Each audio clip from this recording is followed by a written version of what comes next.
मां शारदे के चरणों में नमन एवं यहाँ उपस्थित सभी शिक्षकगणों को मेरा सम्मान और यहाँ पर उपस्थित सभी भाई एवं बहनों को मेरा स्नेह। आज आपको पता है कि आज का हमारा टॉपिक है संयुक्त परिवार और एकल परिवार में डिबेट, जिसके बारे में हम सभी डिबेट करेंगे। जो यहाँ ग्रुप बैठा हुआ है आपको देखना है, अगर एंजॉय आए तो ताली बजानी है। जो लड़कियों का ग्रुप दिख रहा है ये संयुक्त परिवार का ग्रुप है और जो लड़कों का ग्रुप दिख रहा है ये एकल परिवार का ग्रुप है। नहीं, हमारी बहन भी हमारी तक साइड में बैठी हुई है। तब डिबेट स्टार्ट होगा। संयुक्त परिवार होता है, इसमें एकता देखने को मिलती है, सभी होते हैं मिलजुल कर काम करते हैं और समायोजन भी देखने को मिलता है। जो समायोजन होता है ये संयुक्त परिवार में सबसे ज्यादा देखने को मिलता है और समझौता भी संयुक्त परिवार में देखने को मिलता है। अब हम इससे बोलेंगे, ये बोलना चाहेगा।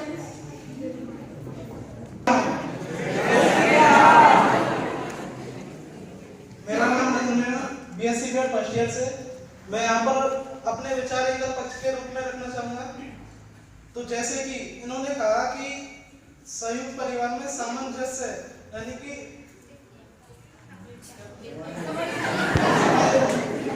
समायोजन की भावना अधिक होती है, लेकिन हमारे गांव में एक पुरानी कहावत है कि 7 मामा का भांजा भूखा ही मर गया।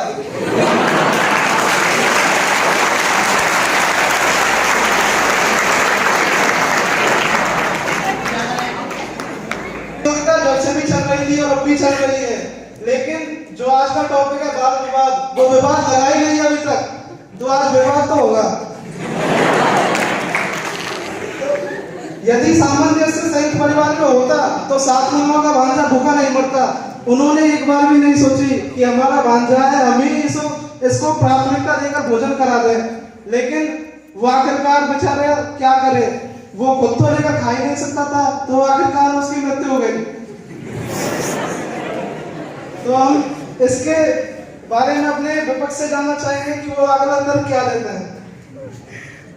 बोला कि वो खुद तो लेकर खा ही नहीं सकता था, इसलिए हम बोल रहे थे संयुक्त परिवार का होना जरूरी है।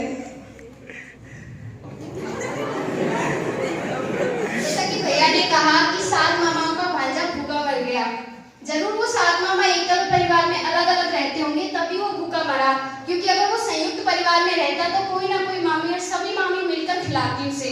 ऐसा हो ही नहीं सकता था कि वो मर जाता। अगर वो मैं जानना चाहती हूँ भैया से कि वो संयुक्त परिवार के विपक्ष में क्या बोलना चाहिए। कमाई का जो साधन होता है वो एक ही व्यक्ति करता है।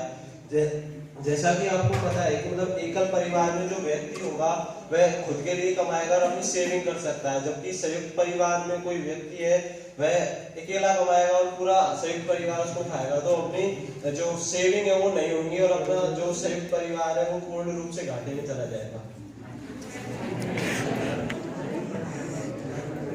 भैया ने भी कहा कि एकल परिवार में एक कमाता है और वही सेविंग करता है, तो उसके लिए सेविंग ज्यादा हो पाती है क्योंकि इंसान कम होते हैं एकल परिवार में। तो मैं बताना चाहूंगी भैया को कि संयुक्त परिवार होता है तो उसमें सभी भाई साथ मिलकर रहते हैं, तो जरूरी नहीं है अकेला भाई कमाएगा, वो सभी साथ कमाएंगे और उनकी इससे इन्वेस्टमेंट में कम जाएगा और उनकी बचत ज्यादा हो पाएगी शायद, क्योंकि अकेला नहीं कमाएगा जॉइंट फैमिली में।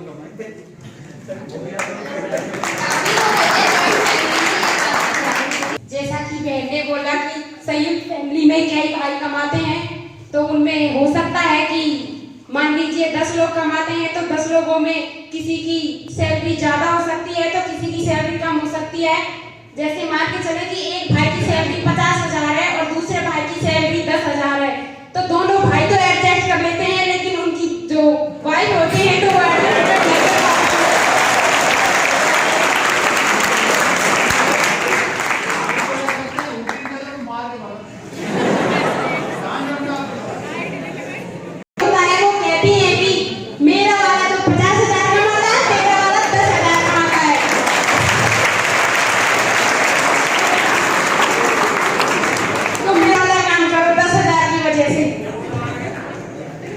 कि अलग अलग वाइफ होंगी तो वो लड़ेंगी, लेकिन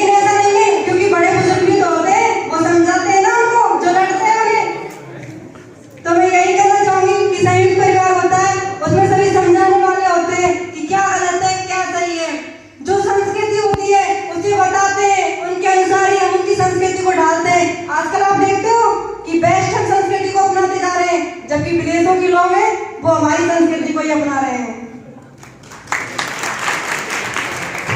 जमाने के साथ चेंज होना भी जरूरी होता है, क्योंकि बुजुर्ग लोगों की जो मैं मानती हूँ कि बुजुर्ग लोगों की जो परंपरा है उसे मानना भी जरूरी है, लेकिन उतना ही जरूरी, ज्यादा जरूरी है कि नई जनरेशन के लोग जो नई परंपरा अपनाते हैं उसे भी एक्सेप्ट करें, क्योंकि अगर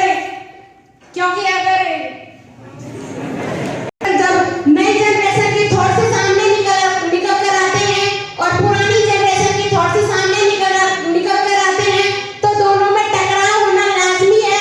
और इसमें जरूरी नहीं कि पुरानी जनरेशन के वाले ही आदमी अपनी बात को ऊपर रखें। इसमें एक इंसान की जो इच्छा होती है उसे पीछे हटना पड़ता है, और जब किसी इंसान की इच्छा को दबाना पड़ता है तो उसे कहा गया है कि इंसान का जीते जी मर जाना होता है कि उसकी इच्छा को दबाना पड़े। जॉइंट फैमिली में देखने को मिलता है कि जो हमारे बुजुर्ग लोग होते हैं वो हमें शिक्षा देते हैं, वो हमारे भले के लिए देते हैं। ऐसा नहीं है कि बच्चों की या छोटों की हर बात को इनकार कर दिया जाता है, उनकी जो भी सही बात होती है उनको स्वीकार भी किया जाता है। अगर वो कुछ अच्छा करना चाहते हैं तो उसमें वो सपोर्ट भी करते हैं, उनका फाइनेंशियल सपोर्ट भी होता है, मेंटली भी वो सपोर्ट करते हैं उसे। जरूरी नहीं है वो हर बात का विरोध करें। और संयुक्त परिवार के पक्ष में मैं बोलना चाहूंगी कि संयुक्त परिवार में कोई बच्चा होता है तो उसके गाइडेंस के लिए बहुत सारे लोग होते हैं, जबकि एक जो सिंगल फैमिली होती है उसमें सिर्फ मतलब मम्मी पापा होते हैं उसके, तो उसको गाइडेंस अच्छा नहीं मिल पाता है। मम्मी जैसे घर के काम में बिजी होती हैं और पापा अपने ऑफिस वर्क में या फिर कहीं बाहर काम करते हैं तो उसमें बिजी रहते हैं, तो बच्चे को एक अकेलापन महसूस होता है, चिड़चिड़ापन आ जाता है उसमें। इस पे आप क्या कहना चाहते हैं? हमारे विपक्ष का कहना है वो तो सुन ही लिया, अब हम सुनाते हैं। यदि इन्होंने कहा कि महिलाओं की बातें कही, लेकिन यदि महिलाओं के कारण ही आज परिवार दो हिस्सों में बटा है। महिलाओं की जब से घर में चलने लगी, हमारे गांव में कहावत है कि जिस घर में बहू की या औरत की चलती है उस घर का सर्वनाश निश्चित है।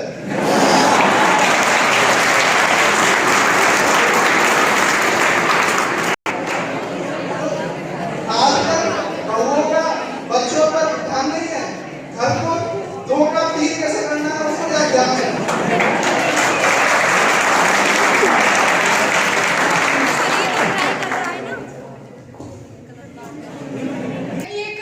बोलते हैं ना कि एक सफल व्यक्ति के पीछे एक महिला का हाथ होता है, तो भाई ये आपकी बात गलत है कि एक जो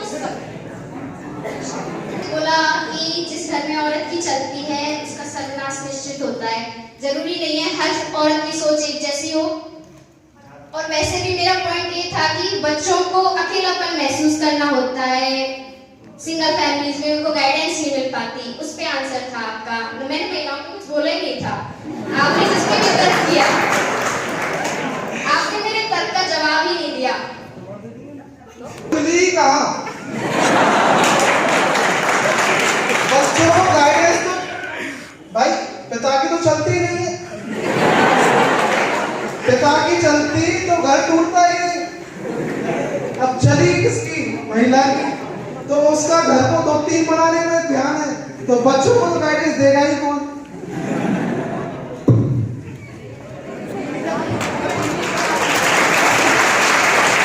इसलिए तो बोला है कि बच्चों को गाइडेंस देगा कौन। जॉइंट फैमिली में होते हैं हमारे दादा दादी, चाचा चाची।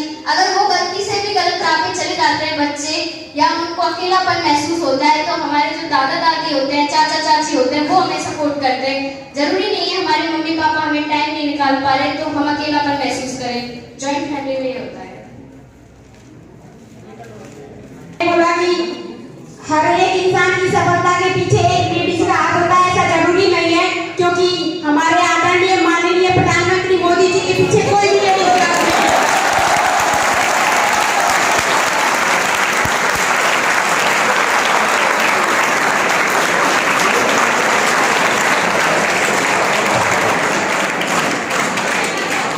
मुझे बताइए रतन टाटा की सफलता के पीछे किसका हाथ है? मुझे बताइए बाबा रामदेव की सफलता के पीछे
एकल परिवार होता है उसमें डिप्रेशन ज्यादा होता है।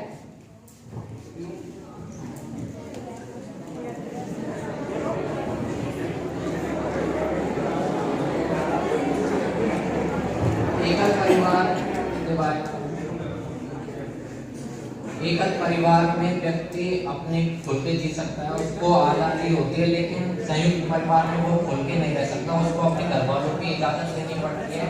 जैसे पापा की इजाज़त भी लेनी पड़ती है तो पापा की भी, मम्मी की भी।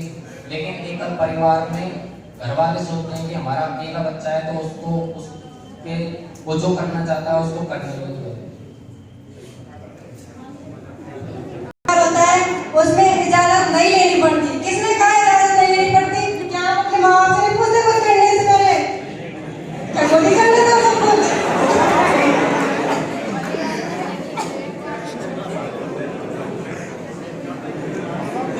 किसकी आदत चाहिए आपको?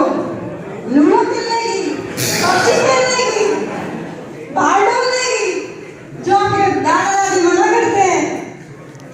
जॉइंट फैमिली में हमें सब कुछ वो सिखाते हैं कि हमें समय समय पर क्या करना चाहिए, कैसे संस्कार सीखने चाहिए, सारी चीजों को वो सिखाते हैं।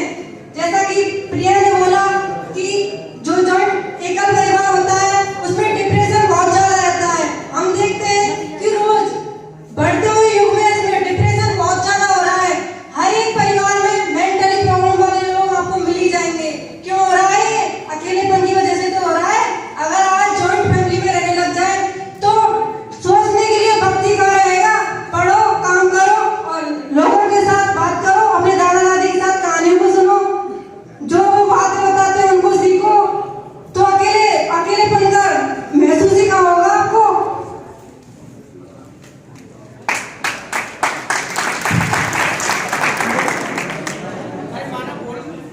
ऐसा हमारी विपक्षी टीम ने कहा, आपने सुना, अब हम कहते हैं कि वहां से हमें सीखने को बहुत कुछ मिलता है, लेकिन हमारे घर वाले कोई काम की बात करते ही नहीं। सब दिन सत्ता में घुसे रहते हैं, किसकी सरकार आएगी किसकी जाएगी बस आदमियों को ये काम है, औरतों की इधर की उधर, उधर की इधर।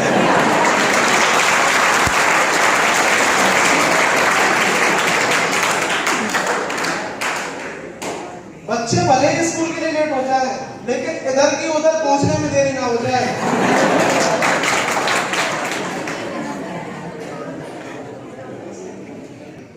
हमारे गांव में एक और कहावत है,